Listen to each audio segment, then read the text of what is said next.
been my father's side chick for the past 10 years now. Story time. My father and I got together when I was in high school. This is going to be a bit complex to explain, but follow me closely so that you don't end up judging me wrongly. Being the only girl between my mother and father, if you can relate and you're the only girl, you know that probably you're very close to your dad. Growing up, I wasn't the only girl, but I ended up losing my older sister, who was the other girl in the family. So after that, it was my brothers and I, as well as my parents. Now, most of the time, it would be my dad picking me up from school, and because I had just lost my sister at that time, it was very hard for me to process her death. So every time that he would pick me up, we would go to the park, we'd just sit in the car, and just talk about the death of my sister, and both of us would help each other get through it. Now, one day while at the park, I would like to preface by saying that neither of us coerced each other into what happened, but while we're sitting at the park, the car got quiet, and somehow my father and I ended up kissing. It was very unexpected, and the environment thereafter became so awkward. We both apologized to each other. At this point, I was quite old enough. I was actually in my final year in high school, so I understood perfectly everything that had just happened and what it would do to our relationship. So both of us apologized, and the awkwardness did continue for a few months.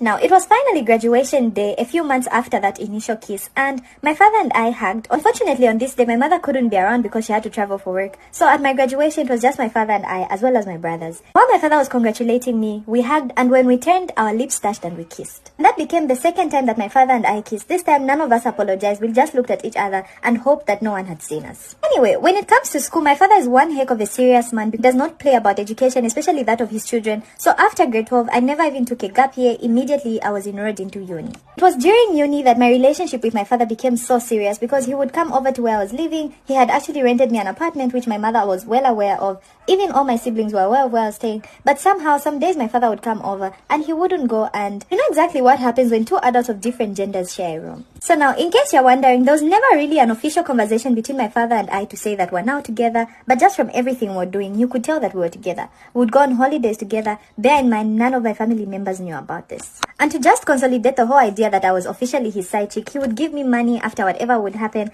and our relationship just continued that way. It even got to a point where he no longer addressed me as his daughter, would call each other baby, and just from that, it's enough to explain what was going on. Let me also mention here that at this point, I had started to resent my mother so much for reasons that I do not know up to this day. But just from logic, the reason why I started to resent her was the fact that she was the other woman in the relationship that I shared with my dad. Sometimes it would so happen that every time we were together, she would end up calling and he would have to leave, and all those things just started to anger me. Anyway, while in uni, my father would obviously give me a lot of money, or in this case, my sugar daddy as well. He would give me a lot of money, and because I had seen how hardworking my mother is, I think it rubbed off on me that I ended up starting a business. This business has been quite a success, if I do say so myself. This business becoming a success meant so much to me because I knew that eventually our family members would catch on to what was happening, and I would no longer receive the money that he would give me. So I knew that this was definitely my chance to make it big with my father.